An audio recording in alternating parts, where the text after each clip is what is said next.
A norma da ABNT 6023 de 2018 acabou de ter uma atualização, então a ABNT lançou a terceira edição da 6023 agora em maio de 2025.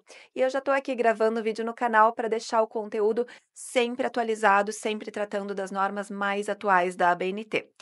E antes de tudo, eu quero tranquilizar vocês porque não mudou praticamente nada. Eu tive que usar todo o meu conhecimento tecnológico para conseguir encontrar as diferenças entre a 2018 e a 2025, porque realmente mudou muito pouca coisa. Então, para você que está com o trabalho pronto, que já estava ali na boca do gol para entregar o trabalho, não tem problema, pode entregar sem medo. E para você que ainda está na construção do trabalho, que ainda vai formatar as referências, fica então com essa série de vídeos que eu vou lançar agora, porque eu já não gostava do meu vídeo anterior aqui sobre referências no canal. Eu achava ele muito pesado, muito denso, cansativo, era muito conteúdo para um único vídeo. Então agora eu vou quebrar esse conteúdo numa sequência de vídeos para deixar ele mais leve, mais palatável, mais fácil também para consultar. Então no vídeo de hoje eu quero ensinar para você sobre as regras gerais de formatação, aquelas regras que valem para qualquer tipo de referência, seja livro, artigo, capítulo, evento, qualquer tipo. Então, a gente vai falar sobre o alinhamento, sobre o espaçamento, sobre o tamanho de letra, como que a gente faz para referenciar quando aquela obra é só de um autor ou são de vários autores, 3 ou 5 ou 7. Como que a gente faz quando é uma pessoa física, o dono daquela obra, ou uma pessoa jurídica, quando é uma sigla.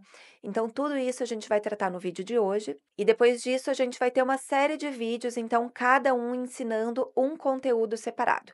Então, vai ter um sobre como referenciar livro e capítulo de livro, o outro sobre como referenciar artigo, como referenciar TCC, monografias, teses, outros trabalhos acadêmicos, como referenciar legislação, como referenciar também sites, que é uma dúvida super frequente de vocês. Para você que não me conhece, meu nome é Tanara Vogel Pinheiro, sou doutora, sou professora, orientadora, sou coordenadora de uma residência integrada em saúde, em dermatologia sanitária. Agora estou assumindo também a coordenação de um comitê de ética, que eu já sou membro há alguns anos. Sou mãe de 2 filhas lindas, maravilhosas. E agora, nas horas vagas, também youtuber, que é a minha nova paixão. Eu estou amando produzir conteúdo aqui para vocês, todos os feedbacks que eu recebo de vocês, do quanto eu tenho ajudado, o quanto esse conteúdo está ajudando vocês a finalizar o trabalho com menos estresse, com mais tranquilidade. E tô com muitos planos, então, de expandir essa minha nova paixão do compartilhamento de conteúdo digital para Instagram, para TikTok. Então, isso vai ser em breve. Por enquanto, a gente está no YouTube e também um produto que está financiando aqui essa minha jornada de compartilhamento de conhecimento, que é um produto no Hotmart, que é um modelo de trabalho acadêmico já formatado nas normas ABNT, com algumas dicas de escrita, que você pode acessar aqui no link abaixo por R$ 29,90. Então, vamos para o vídeo de hoje? E a gente vai iniciar falando sobre a formatação da lista de referências. A primeira regra é que elas têm que estar alinhadas à esquerda.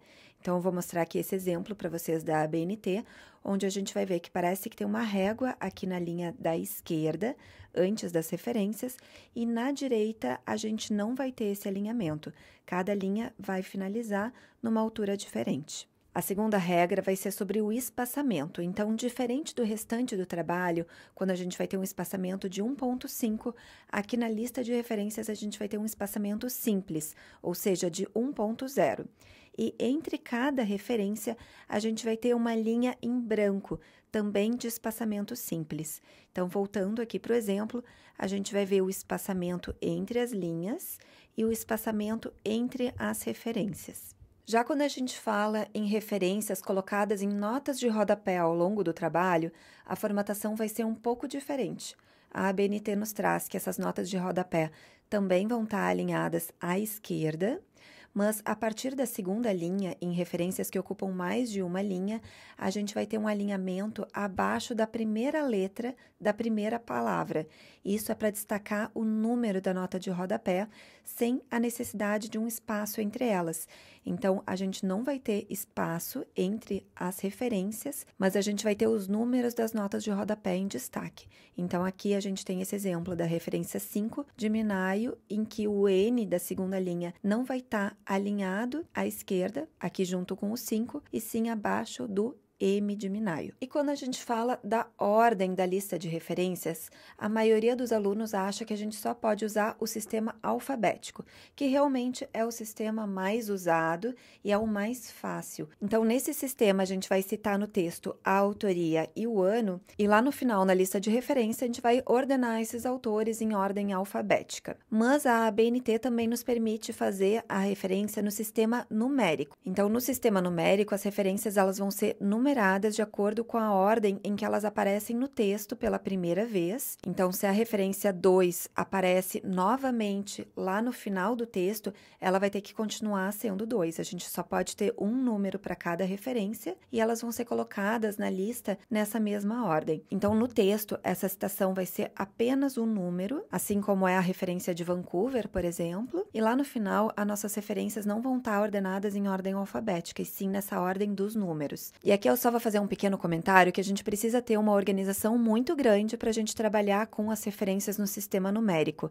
Isso porque podem acontecer alterações ao longo do trabalho, de orientador pedir para acrescentar um parágrafo, retirar um parágrafo, mudar a ordem do texto. Depois da apresentação da banca também provavelmente vão ter alterações que precisam ser realizadas e esses números no texto, eles precisam continuar tendo uma correspondência com esses documentos lá no final do trabalho. Então, se eu for retirar um parágrafo onde estava a referência 2 e a 3, a 4 vai passar a ser 2, a 5 vai passar a ser 3, e eu tenho que fazer essa organização do texto e da lista de referências sem perder essa correspondência. A gente vai ver nos próximos vídeos que para cada tipo de documento a ABNT nos pede um destaque tipográfico, então é um destaque no texto que vai ser por negrito, ou por itálico, ou por sublinhado, que para livros, por exemplo, vai ser o título do livro, para artigos vai ser o título do periódico, mas para todos os tipos de referência esse destaque tipográfico tem que ser o mesmo. Então, se a gente escolher negrito, é negrito para todas as referências da lista, se escolher itálico é para todas e se escolher sublinhado é para todas.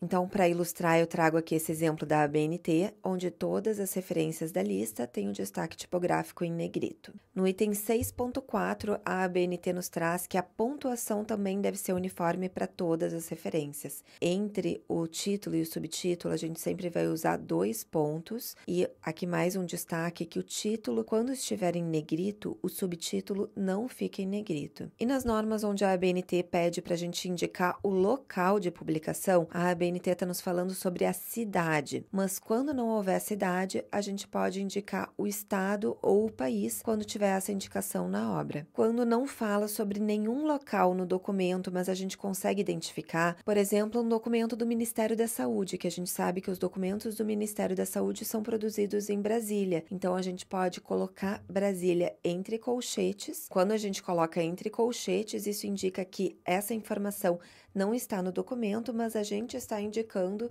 que a gente tem esse conhecimento de que foi naquele local. E se a gente não tem nem ideia do local onde foi a publicação, a gente vai colocar essa expressão aqui. Então, entre colchetes, S ponto, espaço L ponto, em itálico, que vai indicar que não foi possível indicar o local da publicação daquela referência. Já quando a ABNT nos pede para a gente indicar o ano de publicação e a gente não consegue encontrar nada, nem ano de publicação, nem de distribuição, nem de copyright, nem de impressão, nenhum tipo de data, aqui eles nos colocam algumas opções. Então, se a gente tem dúvida entre um ano ou outro, a gente pode usar os colchetes e colocar as duas datas com o ou. Se a gente tem um ano provável, que a gente acredita que foi publicado nesse ano, a gente pode colocar essa data entre colchetes com ponto de interrogação. Se a gente tem um intervalo de datas, a gente também pode colocar aqui entre uma data e outra, se é um ano aproximado, se é uma década certa, mas a gente não sabe o ano, também tem esse formato aqui que a gente pode seguir,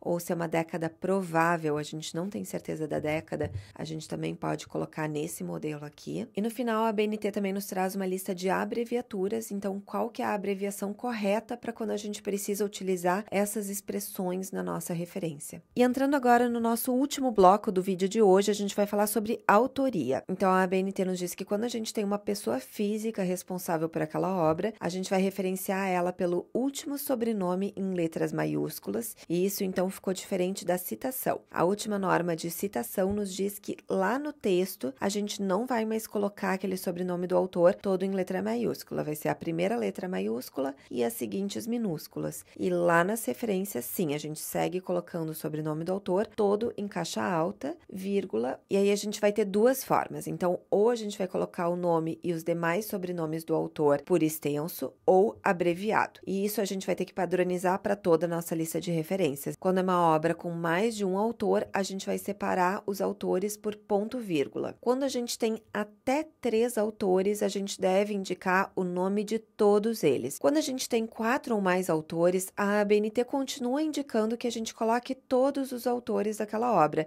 mas ela nos permite que a gente indique apenas o primeiro autor, seguido da expressão at all em itálico. Então, a gente vai ter aqui no exemplo 1 apenas um autor e o at all, e no exemplo 2 a gente vai ter uma obra de 4 autores sem o at all. Isso também deve ser padronizado ao longo dos documentos. Já quando a gente tem como autor pessoas jurídicas, que podem ser órgãos governamentais, empresas, associações ou outros, a gente pode indicar essa pessoa jurídica por extenso ou abreviado. Só cuidar para usar da mesma forma nas referências e na citação lá durante o texto. Então, aqui a gente tem um exemplo de Associações Brasileiras de Normas Técnicas, que a gente poderia ter colocado apenas a ABNT, e Universidade de São Paulo, que a gente poderia ter colocado apenas USP também sem problemas. Já quando a instituição governamental for da administração direta, antes do nome dessa instituição, a gente deve ter o órgão superior ou a jurisdição a qual essa instituição pertence. Então, um exemplo muito comum é quando a gente está citando documentos que foram elaborados por secretarias de Estado. Nesse caso, a gente vai iniciar colocando o nome do Estado e depois indicar qual foi a secretaria. Quando a gente fala em documentos produzidos por ministérios, também da esfera federal, no caso, a gente sempre vai começar a referência com Brasil. E lá na citação do texto também vai estar Brasil, mas apenas o B maiúsculo, o restante minúsculo. Quando é um documento onde a gente não consegue reconhecer a autoria, isso acontece muito em sites, por exemplo. A gente procura e não encontra nenhum autor. Nesse caso, a referência vai começar diretamente com o título do documento. A gente não deve usar expressões como anônimo ou autor desconhecido. Então, aqui a gente vai ter 2 exemplos, onde as referências começam diretamente com o título, e nesses casos, a primeira palavra do título tem que ter o destaque de estar toda em caixa alta. Quando esse título começa com artigos definidos ou indefinidos, esse artigo também vai entrar nesse destaque de ter caixa alta também. Então, nesse exemplo aqui, onde a gente tem um artigo e depois a primeira palavra, os 2 vão estar em caixa alta. Eu espero que você tenha achado o vídeo de hoje simples, fácil, prático e principalmente útil, que esse é o meu objetivo aqui nesse canal, ajudar vocês. Se você gostou, se inscreva no canal para ser notificado sobre os próximos vídeos sobre referência e muitos outros que vão vir, e eu te vejo no próximo vídeo.